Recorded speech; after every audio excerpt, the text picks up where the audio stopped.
Harka fuune dhaggeeffattootaaf hordoftoota miidiyaa Shinnigaa kun miidiyaa Shinnigaa teeknooloojii Shinnigaa sagantaa jedhu qophiisaan meeqalee. Qopheessaan sagantaa kanaa Abdii Wagaayyooti. Har'a sagantaan isinii qabadhee dhufe teeknooloojii haakingii teeknooloojii keessatti fiishing kan jedhu yookaas immoo akkaataan haakingii gosa adda addaatu jira.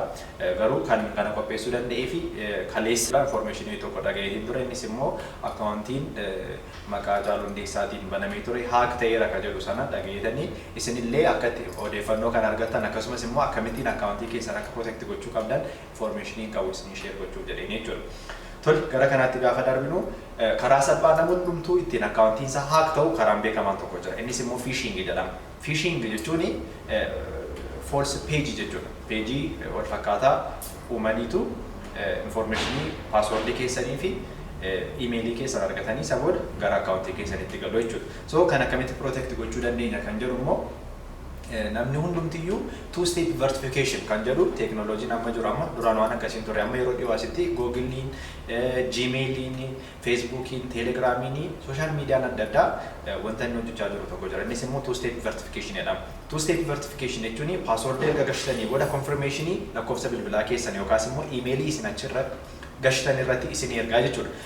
Achirratti erga isinii ergee booda lakkoofsa sana yoo gashitan malee paaswordii qofaadhaan gashuu dandeessan jechuudha. So fiishing irraa akkasittiin ofii keenya eeguu dandeenya. Akkamitti akka two step verificationii gashitan immoo viidiyoo kana taansee jiruun kan ilaaluu dandeessu jechuudha.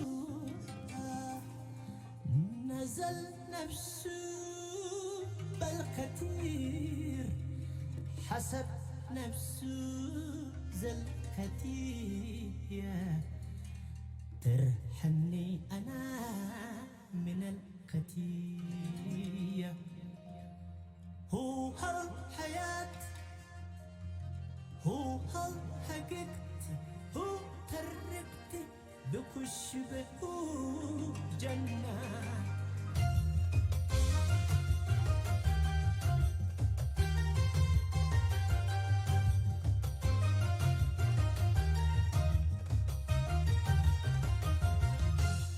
نجالتي رقماني قدوف دبي سيسنان